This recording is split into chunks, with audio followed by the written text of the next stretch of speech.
Bonjour et bienvenue dans mon journal de lecture. Aujourd'hui, l'instant précis où Monet entre dans l'atelier. Un tout petit livre de Jean-Philippe Toussaint aux éditions de Minuit.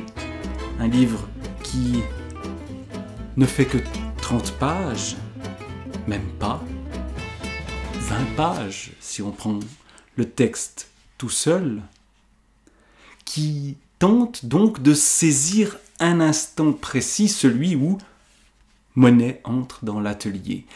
Et ces quelques pages extrêmement belles et extrêmement denses tentent donc de saisir juste le moment clé, le moment précis qui renvoie au fond à la vie entière de Monet et à la révolution dans l'art qu'il va créer. Une citation de Monet pour commencer.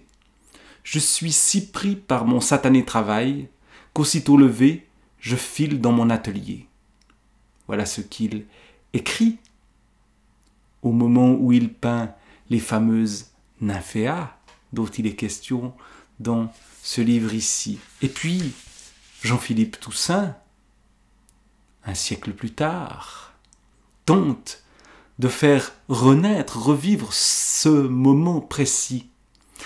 Il tourne autour de ce moment précis et tournant autour, il va montrer Monet sous différentes facettes et montrer par les mots ce que sa peinture invente. Il veut faire, au fond, Jean-Philippe Toussaint, précisément ce que Monet tentait de faire, saisir une lumière, saisir précisément tout ce qui entre en résonance avec un moment. Je veux saisir Monet là, à cet instant précis, où il pousse la porte de l'atelier dans le jour naissant, encore gris. C'est le moment du jour que je préfère, c'est l'heure bénie où l'œuvre nous attend. C'est intéressant, c'est je, c'est nous, l'œuvre nous attend, nous. C'est Monet et Jean-Philippe Toussaint ici. Écrit-il aussi à l'aube? S'il veut saisir l'instant précis, peut-être. L'aube est fraîche, l'air vif picote les joues. Il est un peu plus de 6h30 du matin.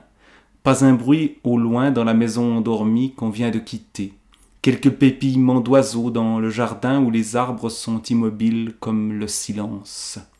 C'est un de ces matins du monde comme il y en a tous les jours en Normandie, dans les villages que bordent l'Eure et la Seine. Nous sommes à l'été 1916.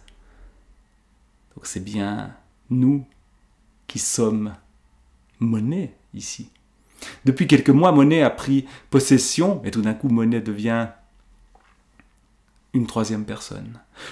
Depuis quelques mois, Monet a pris possession du grand atelier qu'il s'est fait construire en haut de son jardin pour pouvoir travailler sur les vastes formats des panneaux des nymphéas.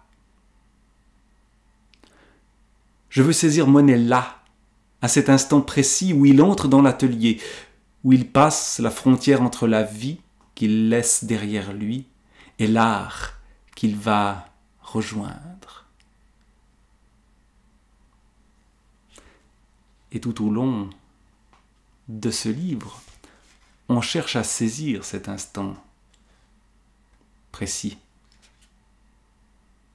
Que sont les événements du monde pour l'artiste quand il crée? Un tourment lointain et invisible, une rumeur angoissante, entêtante, importune, puisque 1916, c'est la guerre. Et pourtant, ce qui intéresse Monet, c'est sa peinture et uniquement sa peinture. Je veux saisir Monet là, à cet instant précis où il entre dans l'atelier. La phrase est scandée en permanence dans le livre. Et on nous raconte. Je veux saisir Monet là, à cet instant précis où il entre dans l'atelier. Devant lui, le long des murs, ce ne sont que paysages d'eau et de lumière, fragments de branches inclinées, de saules pleureurs, reflets bleutés, ciel, transparence. Je veux saisir Monet là, à cet instant précis où il entre dans l'atelier. Les nymphéas sont encore loin d'être terminés, que Monet réfléchit déjà à l'écrin qui pourra les accueillir. Il est toujours en train de peindre, qu'il se promène déjà mentalement dans les salles encore vierges de l'orangerie et imagine un environnement total de peinture, ondes sans horizon et sans rivage, reflets aquatiques du ciel et des nuages. Je veux saisir Monet là, à cet instant précis, où il entre dans l'atelier. D'année en année, le pas est plus lourd. Le temps passe, cet instant précis, c'est aussi un temps qui est celui où Monet vieillit.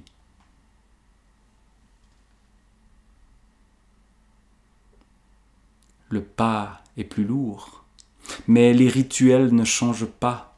Dans l'atelier silencieux, il dépose sur une table basse la tasse de café qu'il a emportée avec lui de la maison endormie et jette un regard sur les grands panneaux qui l'attendent. Avant de se mettre à peindre, il nettoie ses lunettes avec soin, il frotte chaque verre méticuleusement dans une lingette. Il remet en place un flacon sur un établi. Il réajuste machinalement ses pinceaux, réaligne ses brosses.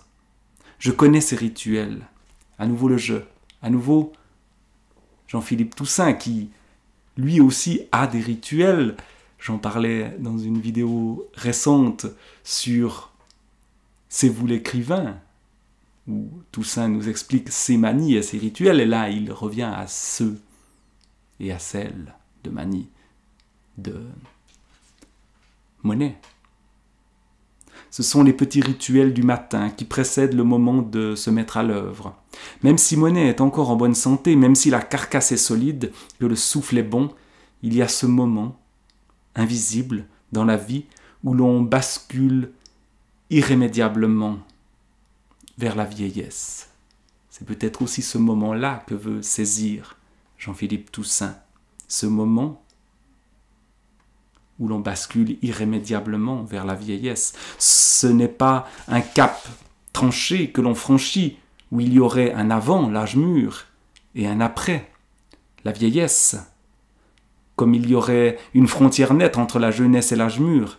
C'est un processus continu, insidieux, tel celui qui transforme notre visage d'adolescent en celui de vieux monsieur à barbe blanche. Quoique Monet n'ait jamais eu de visage d'adolescent, ni même d'âge mûr, la postérité l'a figé à jamais dans sa silhouette de vieillard légendaire, en chapeau et barbe blanche, dans les jardins de Giverny. Voilà. Monet à un instant précis, celui de la photo, de l'image qu'on n'a de lui, que la postérité a de lui. Je veux saisir Monet là, à cet instant précis où, encore convalescent, les jambes faibles, la poitrine fragile, il pousse prudemment la porte de l'atelier. Il s'est fait opérer des yeux. Les lieux sont dans la pénombre, abandonnés depuis des mois. Monet a hâte de se remettre au travail après la longue interruption due à l'opération de la cataracte. Il a assez perdu de temps, il est pressé. Il a bien l'intention de donner les nymphéas à l'État, à la date convenue. Il les donne à l'État, à son ami Clémenceau. C'est chef-d'œuvre que sont les nymphéas qu'on peut voir à l'orangerie, comme il a été déjà mentionné un peu plus tôt dans le texte. Il pose délicatement une touche sur la toile il nuance, il accentue. Il n'est pas satisfait, il efface, il insiste, il recommence. Et là, dans l'atelier, face à la peinture qui lui résiste, face à la peinture qui se défend, face à la peinture qui se refuse, Monet s'obstine. Il reprend, il retouche. Monet ne lâche plus la brosse. Il pénètre toujours plus avant dans la peinture. Il s'y fond, il s'y dilue. Il n'y a plus de trace de son corps terrestre dans l'atelier. Son esprit s'est dissous dans la peinture. Monet est devenu peinture. Il est devenu paysage d'eau, fluidité, onde, souffle. Les heures passent, immobiles, dans l'atelier. Elles passent dans le temps à jamais suspendu des nymphéas. Monet peut fermer les yeux et lâcher prise. Peindre les nymphéas aurait été pour lui la plus apaisante des extrêmes onctions. Et Monet, au fond, est encore vivant par les nymphéas, par sa peinture, même si cet instant précis, celui où il entre dans l'atelier,